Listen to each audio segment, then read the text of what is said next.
51 சக்தி பீடங்களை பற்றி ஒவ்வொரு நாளும் நாம் தரிசனம் செய்து கொண்டும் சிந்தித்து கொண்டும் நம்மால் 51 சக்தி பீடத்தையும் போய் நேரடியாக வழிபாடு செய்ய முடியாவிட்டாலும் கூட இருந்த இடத்திலிருந்தே இந்த திருக்காரணீஸ்வரர் நமக்கு கருணை செய்திருக்கின்றார். ஆலய உளவார தொண்டு சீர்திருத்த கூட்டத்தினுடைய அடியார்களின் மூலயமாக நிச்சயமாக அவர்களுக்கு நன்றி கலந்த வணக்கத்தையும் மனமார்ந்த ஒரு நன்றியையும், ஏன்னா சென்ற ஆண்டினுடைய தொடர்ச்சி ஒரு வருஷம் இதுக்காக காத்துன்றிருந்து மீண்டும் தொடங்கி இருக்கிறோம். அப்படிப்பட்ட ஒரு சிறப்புக்கு உரியது. ஏன்னா நம்ம எல்லாம் இப்போ டூர் போயிட்டு வர மாதிரி போயிட்டு வந்துட்டுருக்கோம்.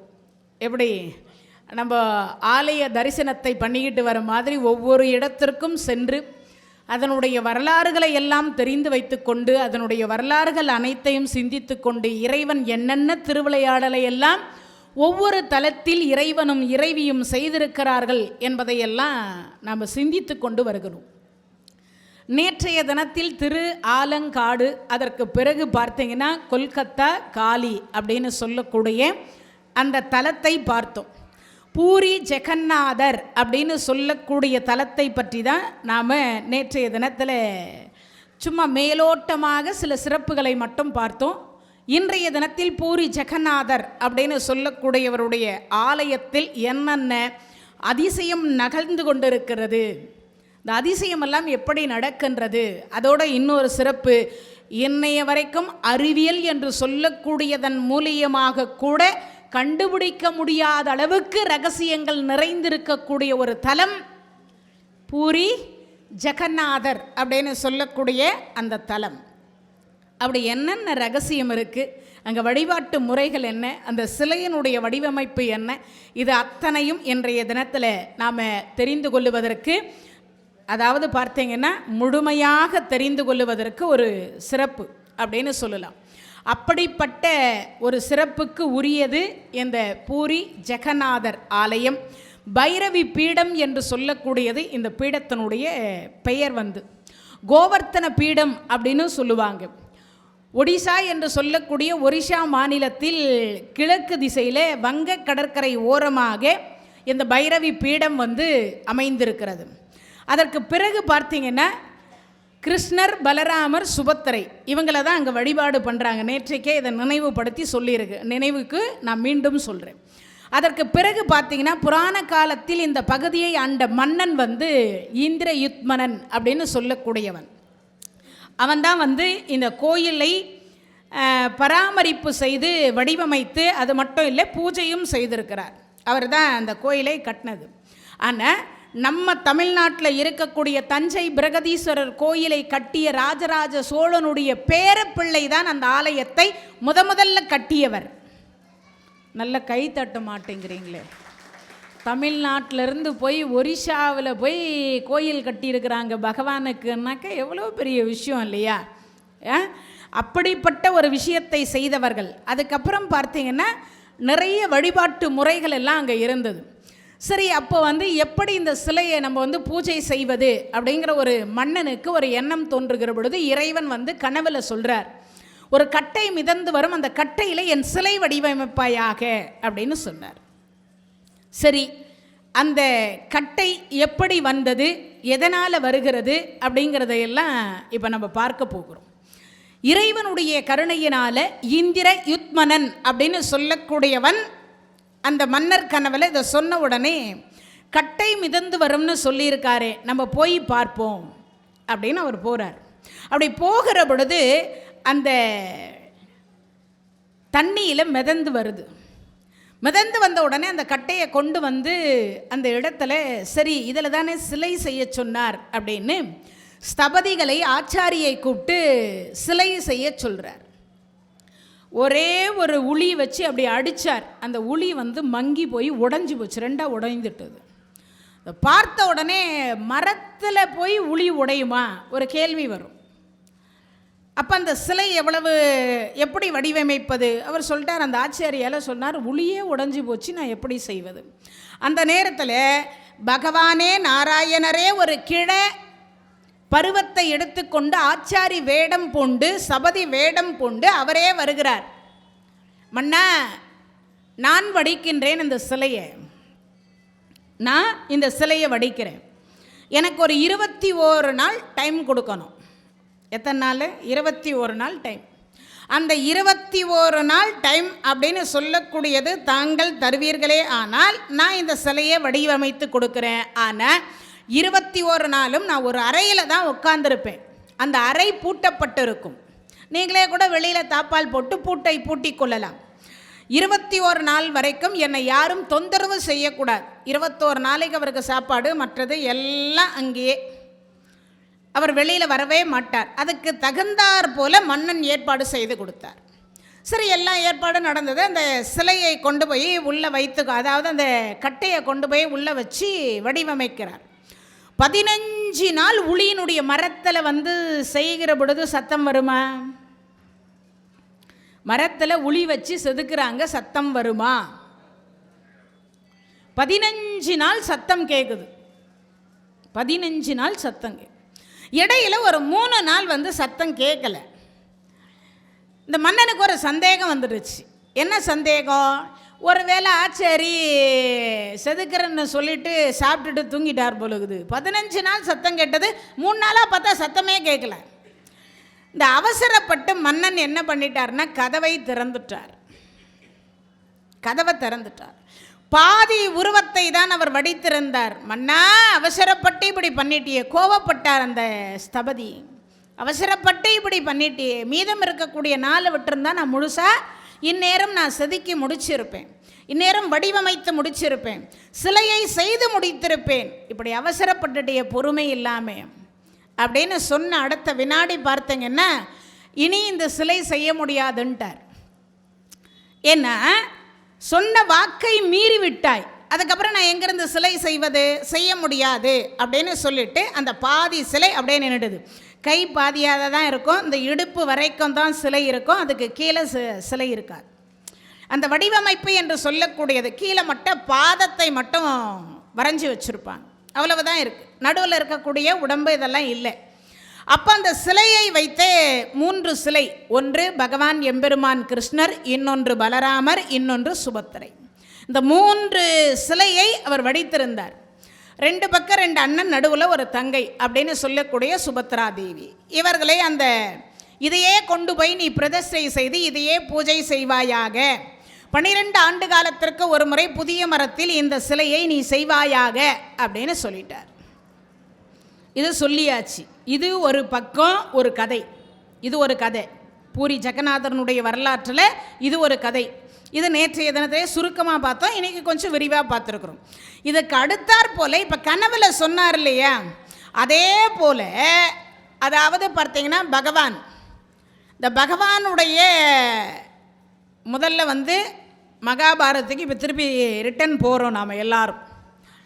மகாபாரதத்தில் யுத்தம் முடிந்துவிட்ட பிறகு தர்மராஜா 36 ஆண்டு காலம் ஆட்சி செய்கிறார். எத்தனை வருஷம்? 36 ஆண்டு காலம். இந்த யுத்தம் முடிஞ்சதுக்கு அப்புறமா தர்மராஜாவுக்கு பட்டாபிஷேகம் செய்யலாம், தர்மா வா போகலாம், அசினாபுரிக்கு வா போகலான்னு பகவான் கூப்பிடுறார். 40 நாள் கங்கை கரையில் உட்கார்ந்து ஈமக்கிரியை தர்மராஜா செய்தார். 40 நாள் இறந்து போன அத்தனை வீரர்களுக்கும் தர்மராஜா திதி கொடுத்தார். தர்மராஜாவே திதி கொடுத்துருக்கிறாருன்னா நாம் எல்லாம் கொடுக்கணுமா வேண்டாமான்னு நீங்கள் தான் முடிவு பண்ணணும். ஏற்கனவே சில வரலாறுகளில் சொல்லும் பொழுது சொல்லியிருக்கேன். திருவண்ணாமலை தலத்தை பேசுகிற பொழுது வல்லால மகாராஜாவுக்கு யார் திதி கொடுக்குறா? சிவபெருமானே திதி கொடுத்து கொண்டிருக்கிறார். உங்களுக்கு எல்லாருக்கும் தெரியும். பரசுராமர் ஜமதக்னி முனிவருக்கு பம்பா நதிக்கரையில் உட்கார்ந்து இன்னைய தினம் வரைக்குமோ திதி கொடுத்து கொண்டிருக்கின்றார், தெரிஞ்சு வச்சுக்கணும். அதே மாதிரி பகவான் கிருஷ்ணர் திதி கொடுத்து தான் மார்கழி மாச அமாவாசை திதியை முன்கூட்டியே மாற்றினார். எப்போ? பாரத காலத்தில். அதுதான் இன்னைய தினத்தில் என்ன ஆகுது, பாரதத்தில் துவாபர யுகத்தில் நடந்த அந்த மாற்றம் இன்னைய வரைக்கும் வந்துட்டுருக்கு. இன்றைக்கி 3 மணிக்கு பிறக்கும், நாளைக்கு 2 மணி வரைக்கும் இருக்கும் அமாவாசை. எப்பயும் அமாவாசைன்னா எப்போ பிறக்கணும்? காத்தால் 6 மணிக்கு, மறுநாள் காலையில் 6 மணிக்குள்ளே 5:30க்குள்ளே அந்த அமாவாசை திதி முடிவடையணும். இதான் எப்பயும் இருக்கக்கூடிய அமாவாசை திதி.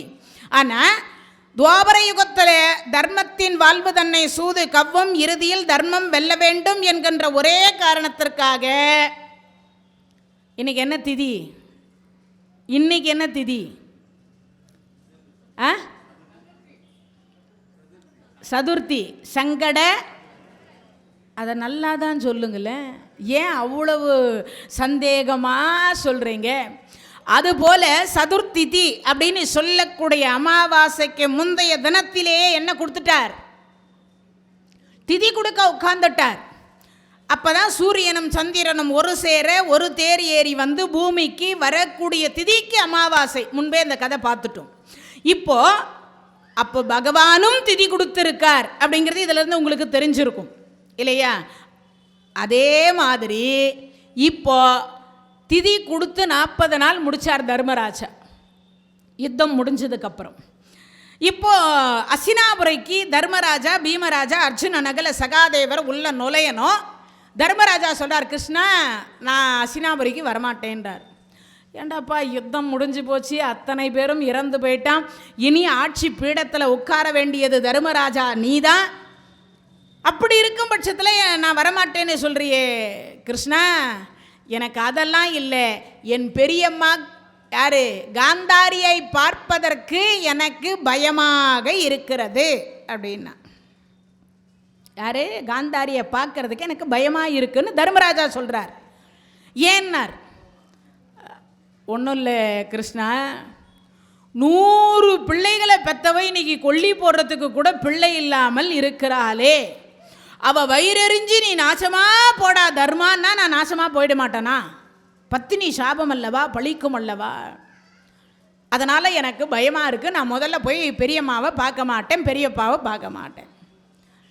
இதை கேட்ட அடுத்த வினாடி பகவான் சொன்னார், இது முழுக்க முழுக்க காரணகத்தான் நான் தானே, நானே முதல்ல போகிறேன்.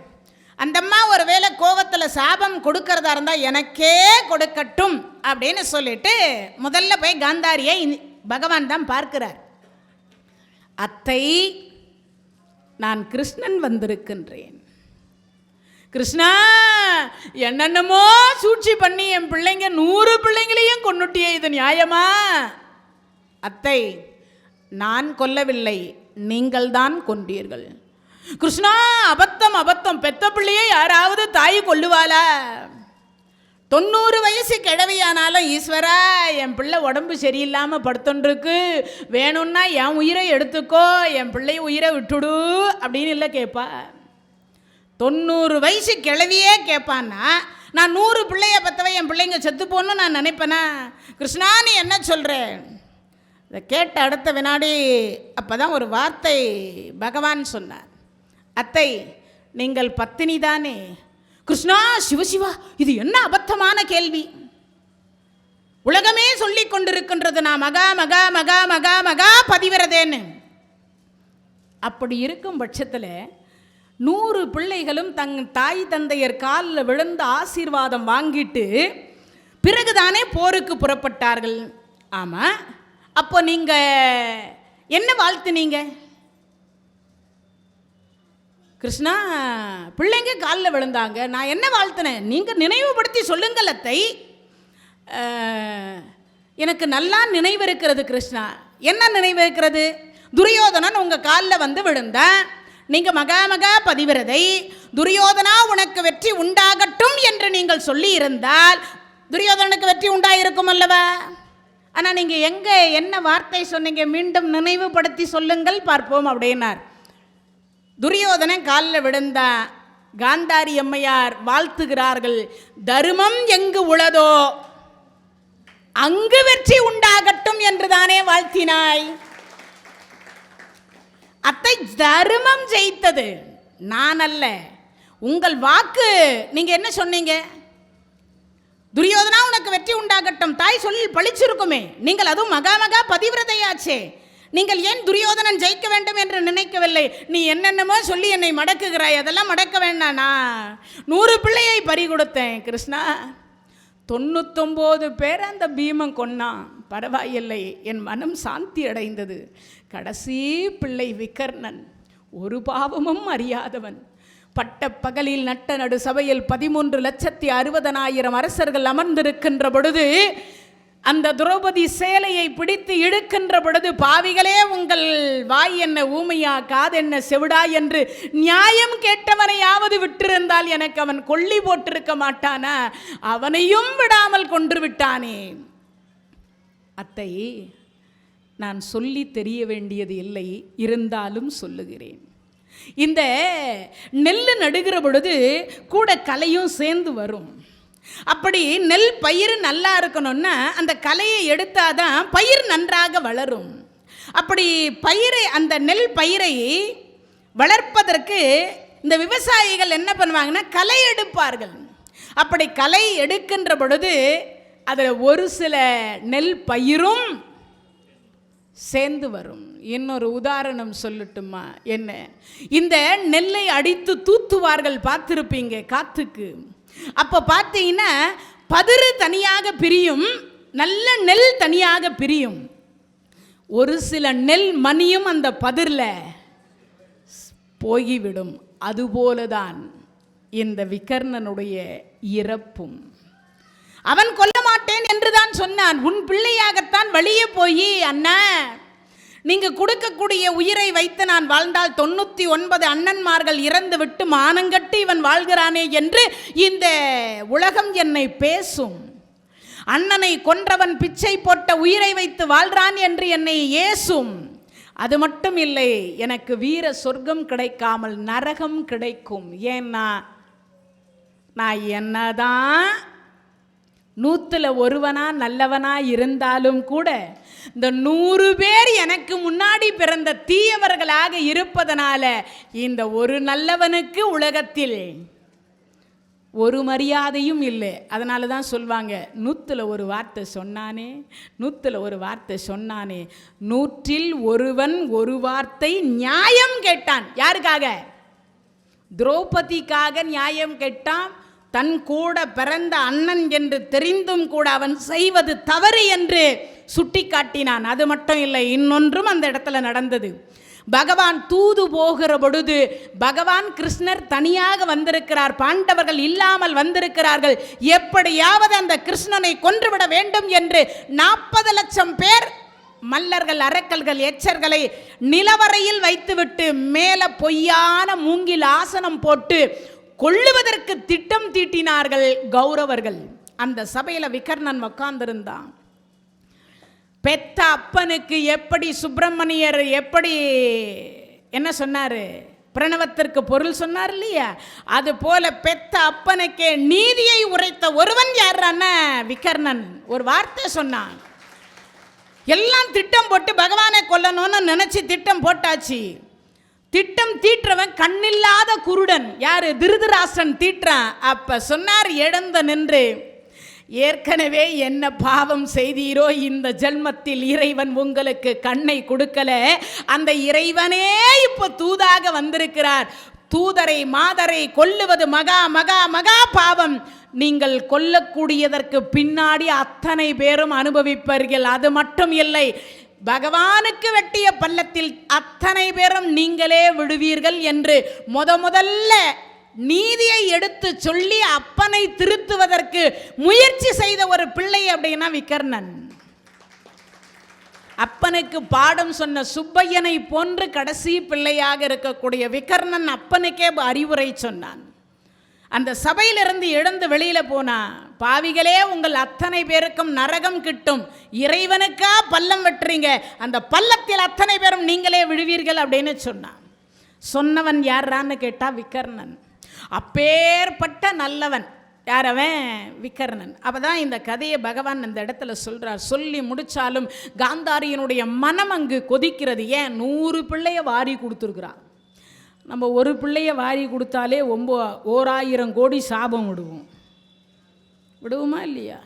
எதிரில் நிற்கிறது பகவானாக இருக்கின்றார் என்பது காந்தாரிக்கு தெரிந்திருந்தும் கூட, கிருஷ்ணா என்னென்னமோ செய்து என் குலத்து பிள்ளைகளை அழித்து விட்டாய், என் குலத்தை வம்ச வாரிசு இல்லாமல் அழித்து விட்டாய். 36 ஆண்டு காலம் கழித்து உன் கண்ணு முன்னாடி நிச்சயமாக எதுகுலம் அழியும் என்று சொல்லி இது பத்தினி சாபம் கொடுக்கிறேன்னு கொடுத்தார். பகவான் சற்றும் யோசிக்கல, பத்தினி சாபம் பலிக்கட்டும்னார். என்ன சொன்னார்? பத்தினி சாபம் பலிக்கட்டும்னார். பத்தினி பக்தர்கள், தத்துவ ஞானிகள், இவங்க 4 பேர் சொன்னால் பலிக்கும். இவங்க 4 பேர் சொன்னால் பலிக்கும். ஏற்கனவே நலாயினி கதையில் உங்களுக்கு எல்லாருக்கும் சொல்லியிருப்பேன். சூரியனையே தடுத்து நிறுத்தி அம்பாள். யாரவ? நலாயினி. சூரியனே தடுத்து நிறுத்தினால, சூரியன் 3 நாள் உதயமாகாமல் அப்படியே தடுத்து நிறுத்தப்பட்டதா, பத்தினி சாபம் பலிச்சது. அப்படின்னா என்ன அர்த்தம்? பெண்ணாக இருக்கக்கூடியவர்கள் அது போன்ற ஒரு தன்மை இருந்தால், ஒரு பெண் பெய்யின்னு மழை சொன்னால் பெய்யுமா? அப்படிப்பட்ட ஒன்று பெண்களுக்கே உரிய உன்னதமான ஒரு சிறப்பு. இப்போ இந்த பத்தினி சாபம் பலிக்கட்டும்னு பகவான் கொடுத்துட்டார். பகவானுக்கு இப்போ அந்த சாபம், அதுக்கப்புறம் தான் தர்மராஜா வந்தார். அதுக்கப்புறம் பீமசேனரை கொண்டு வந்து திருதராஷ்டிரர் நிற்க சொன்னார். அந்த திருதராஷ்டிரர் முன்னாடி கொண்டு போய் பீமசேனனை உயிருடன் நிற்க வைக்கல. பீமசேனர் கதை பயிற்சிக்கு ஈடுபடுத்தக்கூடிய வெங்கல சிலையை கொண்டு போய் முன்னாடி நிறுத்தினாங்க. அதை கட்டி அணைத்தார். அது சாம்பலா போச்சு. ஏற்கனவே இந்த கதையை நம்ம பாரத கதையில் பார்த்துட்டோம். இப்போ அதற்கு பிறகு தர்மராஜாவுக்கு ஆட்சி பீடத்தில் உட்கார வைக்கிறாங்க. 36 ஆண்டு காலம் ஆட்சி செய்கிறார். 36 ஆண்டு காலம் ஆட்சியை செய்கிறார்.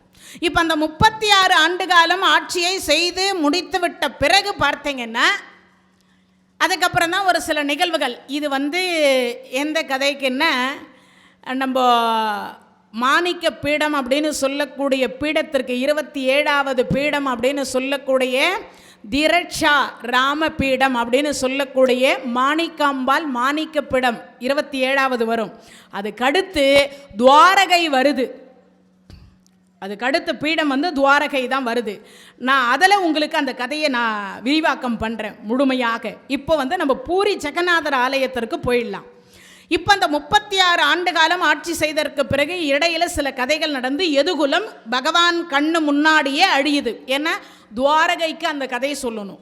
அதனால் இடையில எப்படி அந்த எதுகுலம் அழிந்தது, எதனால் அழிந்தது, யாரால் அழிந்தது என்பதை துவாரகை பீடத்தில் பார்க்க இருக்கிறோம். பின்னாடி தான் அதை பார்க்கிறோம். இப்போ நம்ம துவாரகையினுடைய கதையை விட்டுட்டு இப்போ இங்கே வருவோம். 36 ஆண்டு காலம் கழித்து எதுகுலம் அழிந்து விட்ட பிறகு தன் கண்ணு முன்னாடியே எதுகுலம் இப்படி அழிந்து விட்டதே என்று நினைத்து பகவான் மனம் நொந்து, ராமபெருமான் யுத்தம், அவர் மனித அவதாரம், அதனால் மிருகமாக இருக்கக்கூடிய ஒருத்தங்கிட்ட போய் நேருக்கு நேராக எப்படி யுத்தம் செய்வது? செய்ய முடியாதுன்றதுனால தான் மறைந்திருந்து கொன்றார். இவன் நீதி கேட்குறான். யார்? வாலி கேட்குறான். நீ உண்மையிலே வீரமனாக இருந்தா ராமா, என்னை நேருக்கு நேர் பானம் போட்டிருந்தீன்னா உன்னை வீரன்னு நான் ஒத்துப்பேன். ஆனால் நீ ஒரு கோழைன்னா ஏண்டான்னு, நீ என்னை நேருக்கு நேராக இல்லை பானம் போட்டிருக்கணும் இல்லையா? என்னை மறைந்திருந்து கொன்றாயே, இதுவா உன் வீரம் அப்படின்னா. அப்போ தான் ராமபெருமான் ஒரு நீதியை சொன்னார். ஏண்டா, இதுக்கு மட்டும் நியாயம் கேட்கறதுக்கு மட்டும் நீ குரங்கு ஜாதி கிடையாது, நீ வானர ஜாதி கிடையாது நீதி கேட்கறதுக்கு மட்டும். ஆனால் பிறர் மனை நோக்கான்னு ஒன்று இருக்கு. தம்பியினுடைய மனைவி சுக்ரீவனுடைய மனைவியை கொண்டு போய் அங்கே வச்சுருக்கிறியே, இது எந்த விதத்தில் நியாயம்? அது மட்டும் நியாயமா? அது நியாயமா? தம்பி மனைவி உனக்கு என்ன முறை வேணும்? தங்கை முறை வேணும். அப்படி இருக்க இல்லைன்னா மகள் முறை வேணும். அண்ணன் மனைவி தாயினுடைய முறை. அண்ணன் மனைவி அண்ணி என்பது தாயினுடைய மறு தாய் அப்படின்னு சொல்லுவாங்க. ஆனால் தம்பியினுடைய மனைவியே ஒன்று தங்கையாகவோ அல்லது மகளாகவோ தான் பார்க்கணுமே தவிர தாரமாக நோக்கக்கூடாது. நீ என்ன கொண்டு பண்ணி வச்சுக்கிற? அதுக்கு அவன் சொன்ன, எங்கள் மிருக ஜாதியில் இதெல்லாம் சகஜம்னா. ஏண்டா, இது மட்டும் உங்கள் மிருக ஜாதியில் சகஜம். ஆனால் நான் உன்னை மறைந்து கொன்றதில் மட்டும் நியாயம் கேட்குறேன். நீ மறைந்து ஏன் என்னை கொன்றா? நீ வீரன் அல்லவா, நீ கோடை தானே அப்படின்னு எல்லாம் என்னை வசனம் பேசுகிறேன். மனிதராக இருந்தாலும் மன்னராக இருந்தாலும் மிருகத்தை மறைந்திருந்து தாண்டா பானம் போடுவாங்கன்னார் ராமபெருமான் இல்லையா? அப்போ இறக்கும் தருவாயில் இந்த வாலி சொன்னான், இப்போ எப்படி என்னை மறைந்திருந்து நீ பானம் போட்டு என்னை கொன்றாயோ அதே போல அடுத்த அவதாரத்தில் நிச்சயமாக இதற்காக நான் காத்து கொண்டிருப்பேன் அப்படின்னு சொல்லிட்டு பிராணனை விட்டுட்டான். அந்த வாலிதான் இப்போ ஜரா என்று சொல்லக்கூடிய நாமத்தை எடுத்துக்கொண்டு வேடர் குலத்தில் வந்து பிறந்து காத்துருக்கான். இப்போ தன் கண்ணு முன்னாடியே எதுகுலம் அழிந்தது. இந்த எதுகுலத்து கதை நான் மீண்டும் சொல்கிறேன். துவாரகையில் வந்து அந்த கதையை நான் சொல்கிறேன் எப்படி அழிந்தது அப்படிங்கிறத அப்போ சொல்லுவேன் அந்த கதை. இப்போ ஏன்னா துவாரகையினுடைய பெருமை அதில் தான் வருது, அந்த கதை முழுவதுமே அதில் தான் வருது. அதனால பூரி ஜெகநாதரில் அதில் வராதனால ஏன் பூரி ஜெகநாதனுடைய கதையை மட்டும் இந்த இடத்துல கொண்டு வரேன்னாக்கா, இந்த வேடனுக்கும் அந்த பூரி ஜெகநாதருக்கும் ஒரு ஒற்றுமை இருக்குது, அதில் ஒரு சூட்சமாக அடங்கி இருக்கிறதுனால தான் இந்த கதையை இந்த இடத்துல கொண்டு வரும். இப்போ இறைவனுடைய கருணையினால அவர் காலாட்டிட்டு உட்கார்ந்துருக்கிறார். அப்படி என் கண்ணு முன்னாடியே என் குலத்தை காப்பாற்ற முடியலையே, நான் என்னையா கடவுள், பத்தினி சாபம் கரெக்டாக பழித்துடுச்சு. அவன் மனசுக்குள்ளற அந்த ஏக்கம், அந்த எண்ணம் வருகிறது. இதை நினைத்து நினைத்து நினைத்து நினைத்து அப்படியே காலை ஆட்டிக்கிட்டே இருக்கார். இந்த வேடம் என்ன பண்ணான்னா, இந்த காலை ஆட்டுறது அவனுக்கு எப்படி தெரிஞ்சதுன்னா, அந்த மான் வந்து கொம்பு ஆடுவது போலேயே தெரிஞ்சுது. இன்னைக்கு நமக்கு மான் வேட்டை கிடைத்து விட்டதுன்னு அவன் இந்த சூரியன் அஸ்தமிக்கக்கூடிய நேரம்,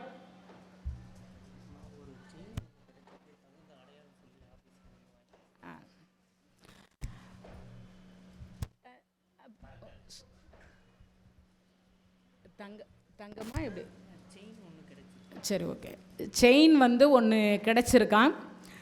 யாருடையது என்பதை அடையாளத்தை சொல்லிட்டு வந்து பெற்றுக்கொள்ளும்படி ஆஃபீஸில் வந்து பெற்றுக்கொள்ளுங்கள். ஒரு செயின் ஒன்று கிடச்சிருக்கு கோயிலில், அதனுடைய அடையாளத்தை சொன்னீர்களானால் ஆஃபீஸில் போய் பெற்றுக்கொள்ளலாம் என்பதை, யார் தொலைத்திருக்கிறீங்கன்ற என்பதை, இதை வெளியில் யாராவது தேடிக்கிட்டு இருக்கிறவங்க கூட அதனுடைய அடையாளத்தை சொல்லி பெற்றுக்கொள்ளும்படி அன்போடு கேட்டுக்கொள்கிறோம். இறைவனுடைய கருணையினால இப்போ அந்த வேடனுக்கு அது மான் மாதிரி தெரிந்ததுனால, அதாவது பார்த்தீங்கன்னா சூரியன் அஸ்தமிக்கக்கூடிய வேலை அது, அதாவது பகல் முடிவு இரவு ஆரம்பம்னு அர்த்தம். பகல் முடிவு இரவு ஆரம்பம், அப்படி இருட்டு பகுதி. அவனுக்கு அந்த கால் அசைவது மான் கொம்பு அசைவது போல தோணுது. நமக்கு நல்ல உணவு கிடைத்து விட்டது, இறை கிடைத்து விட்டது. அவன் வில்லை வளைத்து நானை பூட்டி பானத்தை போட்டான்.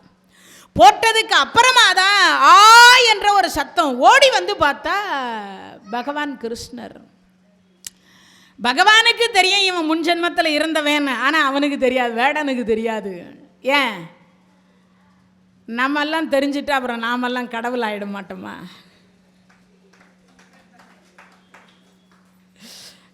சத்தம் பத்தலையா? கடவுளுக்கும் மனிதர்களுக்கும் உள்ள வேறுபாடுன்னு ஒன்று இருக்கா இல்லையா? நாமெல்லாம் முன் ஜென்மத்தில் என்னவா பிறந்திருந்தோம் அப்படின்னு மட்டும் நமக்கு நினைவில் இருந்தால் நாமெல்லாம் ஆடாத ஆட்டம் ஆடுவனு தானே இறைவன் மறைத்தல் என்கின்ற ஒரு தொழிலை செய்கிறார் இல்லையா? நமக்கு அதை விட இன்னொரு பெரிய விஷயம், காலையில் நம்ம வீட்டில் என்ன இட்லி சாப்பிட்டோன்றதே நமக்கு தெரியாது, டிஃபன் சாப்பிட்டோன்னே நமக்கு தெரியாது. என்ன சாப்பிட்டீங்க? ஆமாம் என்னமோ வச்சா என்னதுன்னு தான் தெரில அப்படின்னுவோம். காலையில் சாப்பிட்டதே நமக்கு ஞாபகம் இல்லைன்னா நமக்கு எங்கேருந்து முன்ஜென்மத்தை கதை ஞாபகம் வர்றது?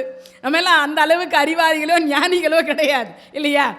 இறைவன் கருணையினால இப்போ அந்த கட்டை விரல், அதாவது பார்த்தீங்கன்னா இது தெரிஞ்சு வச்சுக்கோங்க எல்லாருமே, இறைவனுக்கு இதயம் என்று சொல்லக்கூடியதில் பிராணன் உயிர் போகலை, உயிர் வந்து இதயத்தில் போகலை, இதயத்தில் போகலை. ஏன் போகலைன்றது இந்த பூரி ஜெகநாதரனுடைய கதையில் வருது.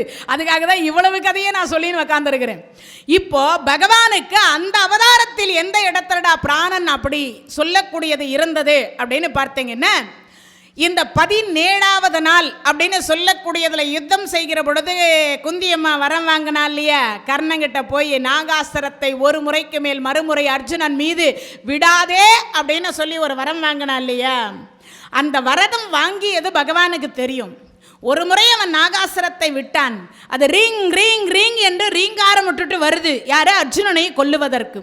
பகவான் பார்த்தார், என்ன செய்வதுன்னு தெரியல, தன் உயிரை கொண்டு வந்து கட்டவரல்ல நிறுத்திட்டார், வலது கால் கட்டவரல்ல நிறுத்தினார். உயிரையே நம்மால் முடியுமா? முடியாது. அதுக்கு தான் முன்ன சொன்னது, நமக்கும் பகவானுக்கும் வித்தியாசம் இருக்கு. இப்போ கட்ட விரல்ல கொண்டு வந்து, வலது கால் கட்ட விரல்ல கொண்டு வந்து உயிரை நிறுத்தினார். அவருக்கே தெரியும் அதை மீண்டும் கொண்டு வந்து இதயத்தில் வைக்க முடியாதுன்னு தெரியும். ஒரு முறை கொண்டு வந்து உயிரை அந்த இடத்துல வச்சுட்டா அந்த இடத்துல தான் இருக்க முடியும். ஒரு முறை தான் அதை பயன்படுத்த முடியும். அது பகவானுக்கே தெரியும். அதனால என்ன செய்வது? இப்போ இவனை காப்பாற்றுறோன்னு வேற திரௌபதிக்கு வாக்கு கொடுத்துருக்குறோம். என்னென்ன? ஆமாம், 5 பேரை காப்பாற்றுறோன்னு ஏற்கனவே வாக்கு கொடுத்துட்டோம். ஆனால் அந்த அம்மா விட்டுட்டா தம் பிள்ளைங்களை சேர்க்காம. அதனால தான் அவரும் கடைசியாக போட்டு தள்ளிட்டார். அதுக்கப்புறம் இன்னொன்று இருக்கு, சகாதேவன் வரம் வாங்குகிற பொழுது 5 காப்பாற்றி கொடுன்னு அவனும் வரம் வாங்கியிருக்கிறான். இவர் 2 பேருடைய வரத்துக்காக இவர் அர்ஜுனனை காப்பாற்றியே தரணும். இன்னொரு விஷயம் இருக்கு, பாண்டவர்கள் 5 தலை நாகம் போல, உடம்பு மட்டும்தான் 5, உயிர் 1. இது தெரிஞ்சு வச்சுக்கணும் எல்லாரும். 5 தலை, உடம்பு 1. உடம்பு வேற வேற, தலை வேற வேற, ஆனால் உயிர் 1 தான். ஒரு உயிர் போனால் மற்ற 4 உயிரும் ஆட்டோமேட்டிக்காகவே போயிடும்னு அர்த்தம். ஆட்டோமேட்டிக்காகவே அந்த உயிர் போயிடும்னு அர்த்தம். அதனால இன்னொன்று, ஒரு கணவர் இறந்து விட்டாலும் திரௌபதி என்ன புடவை கட்டணும்? வெள்ளை புடவை கட்டணும். 4 நாளைக்கு கலர் புடவை கட்டிட்டு ஒரு நாள் வெள்ளை புடவை கட்ட முடியுமா அவளால்? முடியாது இல்லையா? அந்த அங்கே ஒரு இக்கட்டான ஒரு நிலை இருக்கின்றதா? அதனால் என்ன பண்ணார்? 5 காப்பாற்றி தரேன் சொல்லிட்டார். இதனால் என்ன பண்ணார் பகவான்? அர்ஜுனனை இப்போ காப்பாற்ற வேண்டுமே என்று தன் உயிரை கொண்டு வந்து வலது காலினுடைய கட்டை பெறல்ல நிறுத்தினார். நாகாசுரம் போடுறார். போட்ட அடுத்த வினாடி பார்த்தார், என்ன பண்ணார்? 2 அங்குலம் பூமியில் தன் கட்டை விரல் உயிரை கொடுத்து, நல்லா கேட்கணும் கதையை, உயிரை கொடுத்து அந்த தேர் சக்கரத்தை பூமிக்கு அடியில் அழுத்தினார். அப்போ பகவானுக்கு எவ்வளவு கஷ்டம் ஏற்பட்டிருக்கும் என்று ஒவ்வொருவரும் நினைத்து பார்க்கணும். தர்மத்தின் வாழ்வு தன்னை சூது கவ்வும், இறுதியில் தர்மம் வெல்ல வேண்டும் என்பதற்காகத்தான் பகவான் தன் உயிரை கொடுத்து அர்ஜுனனுடைய உயிரை காப்பாற்றினார். தலைக்கு வந்தது தலைப்பாயோட போச்சு. மறுபடியும் ஒரு கிரீடத்தை வச்சு யுத்தம் முடிஞ்சது. இன்னொரு விஷயத்தையும் இந்த இடத்துல தெரிஞ்சுக்கணும். தர்மத்தை காப்பாற்றுவதற்காக என்னென்னமோ சூழ்ச்சி செய்தார் பகவான். இப்படியெல்லாம் செய்திருக்க கூடாதே என்பதை எல்லாரும் வாதம் பண்ணலாம், என்னென்னமோ சொல்லிக் கொள்ளலாம். ஆனால் அர்ஜுன பெருமானுக்கு பகவான் தேரோட்டியாக இருக்கின்றார். ஏற்கனவே சொல்லி இருந்தாலும் மீண்டும் ஒரு முறை நினைவுபடுத்துகிறேன். ஏன்னு கேட்டால், கடவுள் எவ்வளவு எளிமையானவர், எவ்வளவு துன்பத்தை அனுபவிக்கிறார் என்பதை எல்லாம் சிந்தித்து நாம் பார்க்க வேண்டும். ஏன்னா நாம் நினைச்சிட்டு இருக்கோம் நமக்கு மட்டும்தான் துன்பம் என்று. இறைவனுக்கும் துன்பம். ஒரு குழந்தை ஒருவனுடைய உயிர் பிரிகிற பொழுது ஒவ்வொரு முறையும் சிவபெருமான் அழுகிறார், ஒவ்வொரு முறையும் திருமால் அழுகிறார், ஒவ்வொரு முறையும் பிரம்மா அழுகிறார். ஏன்?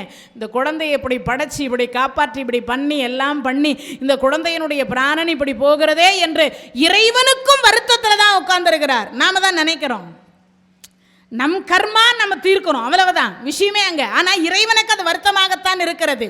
இப்போ தேர் ஓட்டி ஓட்டுறாரு இல்லையா? தேர் ஓட்டியினுடைய சூட்சமம் என்னன்னு யாருக்காவது தெரியுமா?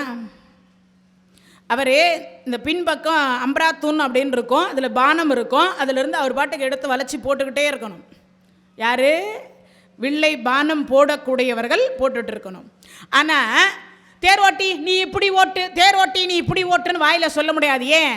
இப்போ நாகாசுரம் என்று சொல்லக்கூடியது விடுமானால் நாகாசுரத்திற்குரிய மந்திரத்தை நான் சொல்லணும்.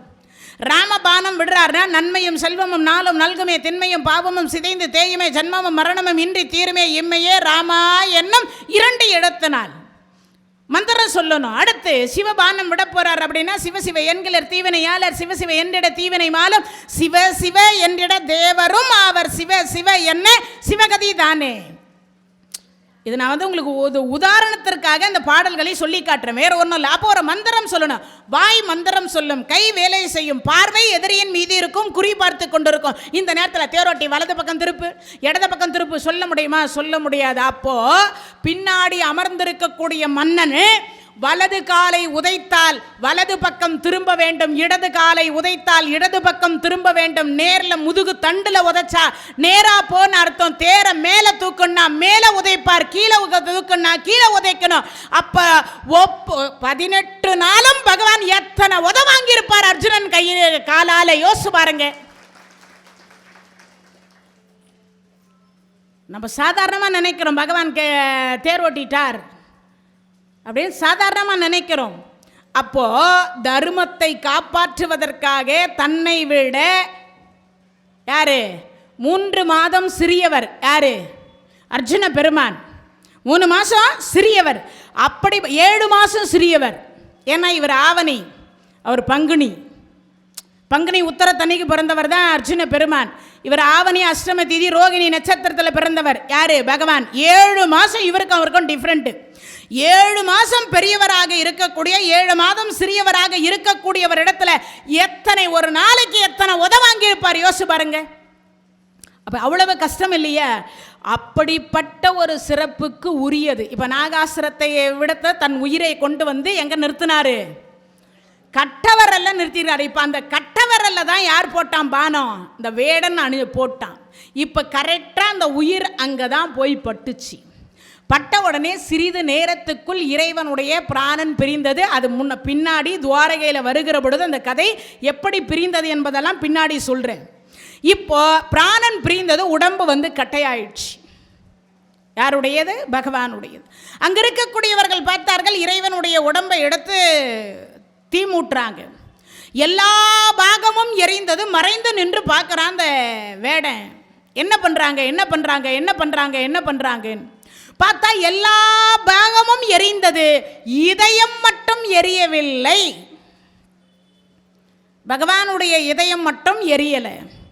சரி பார்த்தா எல்லாம் எரிச்சிட்டு தீ மூட்டிட்டு புறப்பட்டாங்க. இந்த இதயம் மட்டும் பார்த்தீங்கன்னா ஒரு வைப்ரேஷன் மாதிரி வந்துக்கிட்டே இருக்குது.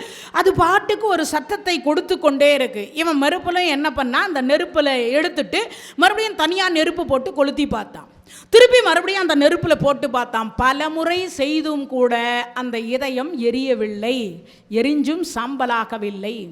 சரி என்ன செய்வது? இதை நம்ம ஊருக்குள்ளே கொண்டு போய் சொல்லலாம் என்று அந்த வேடன் என்ன பண்ணா, ஒரு மரப்பெட்டியை செய்து அந்த பெட்டிக்குள்ள அந்த இதயத்தை வச்சுட்டு நேராக ஊருக்குள்ளே வந்தான். இது பகவானுடைய இதயம்.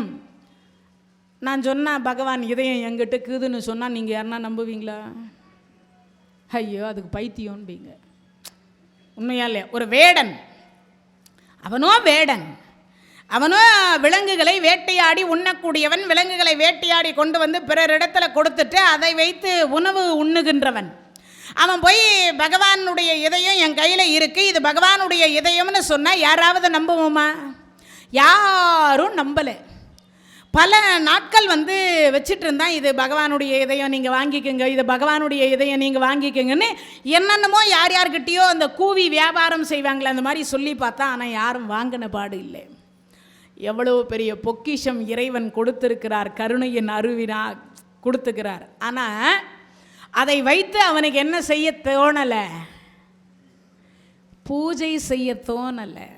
ஏன்? அவனுக்கு உயிரை பிராணனை வாங்கிறதுக்கு மட்டும்தான் பாக்கியம் இருந்ததே தவிர இறைவனை தரிசிக்கவோ இறைவனை பூஜிக்கவோ அவனுக்கு பாக்கியம் இல்லை.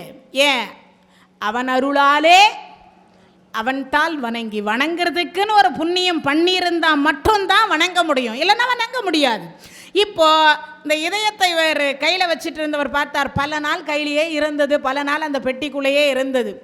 அதை கையில் எடுத்தால் மட்டும் அவருக்கு கையெல்லாம் ஒரு ஷாக் அடிக்கிற மாதிரி இருக்கும், கரண்ட் ஷாக் அடிக்கிற மாதிரி இருக்கும். மீண்டும் பயந்து போய் அந்த பெட்டிக்குள்ளேயே வச்சுருவார். அதிலிருந்து ஒரு சத்தம் வரும், அதையே இவருக்கு பயம். சரி என்ன பண்ணலாம், இதை வச்சு நம்ம என்ன பண்ண போகிறோன்னா, அந்த வேடன் என்ன பண்ணால் ஒரு கட்டை, மிதக்கக்கூடிய கட்டையில் இந்த இதயத்தை அந்த பெட்டியோடு வச்சு அமுச்சிட்டான். அந்த பெட்டியை வச்சு இவன் அனுப்பிய பொழுதுதான் அந்த கங்கையாக இருக்கக்கூடியவர் தாலாட்டி தாலாட்டி தாலாட்டி அது வங்கக்கடல் என்று சொல்லக்கூடிய பகுதிக்கு வந்து அந்த இந்திர யுத்மனன் அப்படின்னு சொல்லக்கூடியவனுடைய கனவுல போய் பகவான் கிருஷ்ணர் சொல்கிறார், இந்த கட்டை ஒன்று மிதந்து வரும், அதில் என் இதயம் வருகிறது, அதை வைத்து நீ பூஜிப்பாயாக, ஆலயம் கட்டுவாயாக அப்படின்னார். சரி, இதை எடுத்தார், கையில் எடுத்தா அவர் கை ஷாக் அடிக்குது. என்ன பண்ணலான்னு பார்த்தார். ஆனால் ஒளி படக்கூடாது. ஒளி பட்டால் அந்த இதயம் ஆட்டோமேட்டிக்காக துளிரிக்க ஆரம்பிச்சிடும். எது? சூரிய ஒளியோ சந்திரனுடைய ஒளியோ அந்த இதயத்தில் பட்டு விட்டால் மீண்டும் அது உயிர் வந்துருமா? மீண்டும் அது உயிர் வந்துவிடும். இது உடனே என்ன செய்வதுன்னு பார்த்தார். சரி, இது இயங்காமல் இருப்பதற்கு நாம் பகவான் அது இயங்கக்கூடாது அப்படின்னு சொல்லிட்டார்.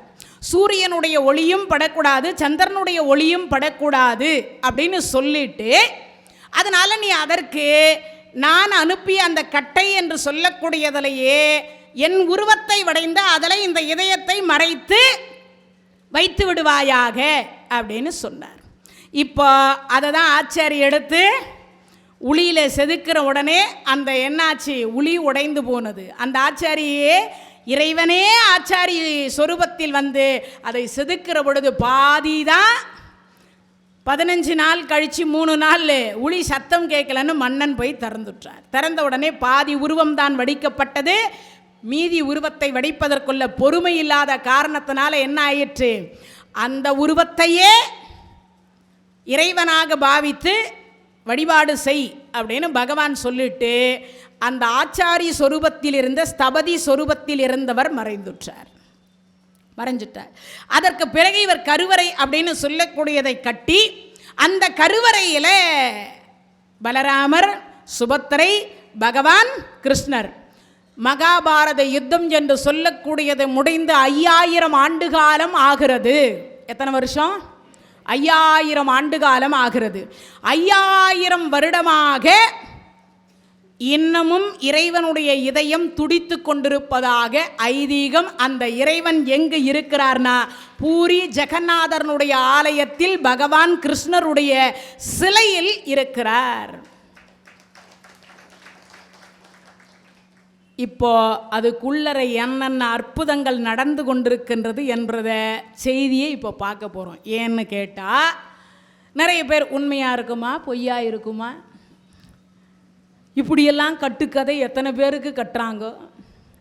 கேட்குறவங்கெல்லாம் நாங்கள்லாம் அப்படி இருந்தால் நீங்கள்லாம் இப்படியெல்லாமா கட்டுக்கதை சொல்லுவீங்க. ஒன்றும் இல்லை, இந்த யூடியூப்பில் இந்த கதை ஓடின்னு இருக்கா. ஒரு சில பேர் சொல்கிறாங்க, என்னம்மா ஊற்றுறாங்கய்யா, இந்த கமெண்ட் பண்ணுறாங்க தெரியுமா. அந்த கமெண்டில் போய் பாருங்களேன். அதில் பாருங்கள், அதை நீங்கள் சொல்வீங்களே கேட்குறவங்க, கேபி சுந்தராம்பாள் ஆர்பி சௌத்ரி படத்தில் பாட்டு பாடினாங்கன்னு சொல்லுவாங்களே, அந்த மாதிரி கதையெல்லாம் ஓடிட்டுருக்கு. என்னன்னா கதை கட்டி வச்சுக்கிறாங்கய்யா. எப்படி தான் அந்த கதையெல்லாம் உட்காந்து சொல்கிறாங்களோ தெரில. ரூம் போட்டு யோசிக்கிறாங்களோ. ஒருத்தர் கொடுத்துக்கிறார் வேர்டு. இந்த தகவல் உங்களுக்கு பிடிச்சிருந்தா லைக் பண்ணுங்க, உங்க ஃப்ரெண்ட்ஸுக்கு ஷேர் பண்ணுங்க, மறக்காம எங்க சேனலுக்கு சப்ஸ்கிரைப் பண்ணுங்க.